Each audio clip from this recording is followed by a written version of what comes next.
मी एक गोष्ट आयुष्यामध्ये कधीच विसरणार नाही, ज्यावेळेस आमच्या 4th मधल्या टीचरनी आम्हाला विचारलं होतं, तुम्ही मोठे झाल्यानंतर काय बनणार? माझा मित्र प्रदीप म्हणाला, मी मोठे झाल्यानंतर इंजिनियर बनणार, कारण की मला नवीन गोष्टी बनवायला आवडतात.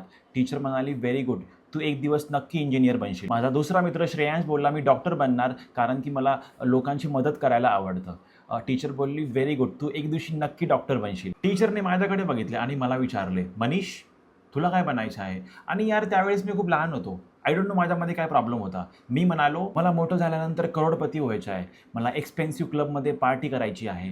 मला एक हॉट गर्लफ्रेंड पाहिजे. तिला मी BMW गिफ्ट करणार. मला वाटलं टीचरला माझं ॲन्सर आवडलं, त्यामुळे मी पुढे पण बोलतच राहिलो. मी माझ्या गर्लफ्रेंडला पॅरिसमध्ये एक अपार्टमेंट गिफ्ट करणार. मी तिला एक प्रायव्हेट जेट गिफ्ट करणार आणि मी तिला दिवसामध्ये 4 वेळेस प्रेम करेल.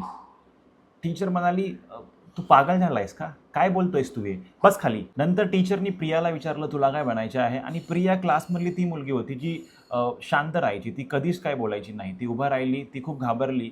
तिने इकडे-तिकडे बघितलं, तिने खूप विचार केला आणि ती बोलली, मला मनीषची गर्लफ्रेंड बनायचं आहे.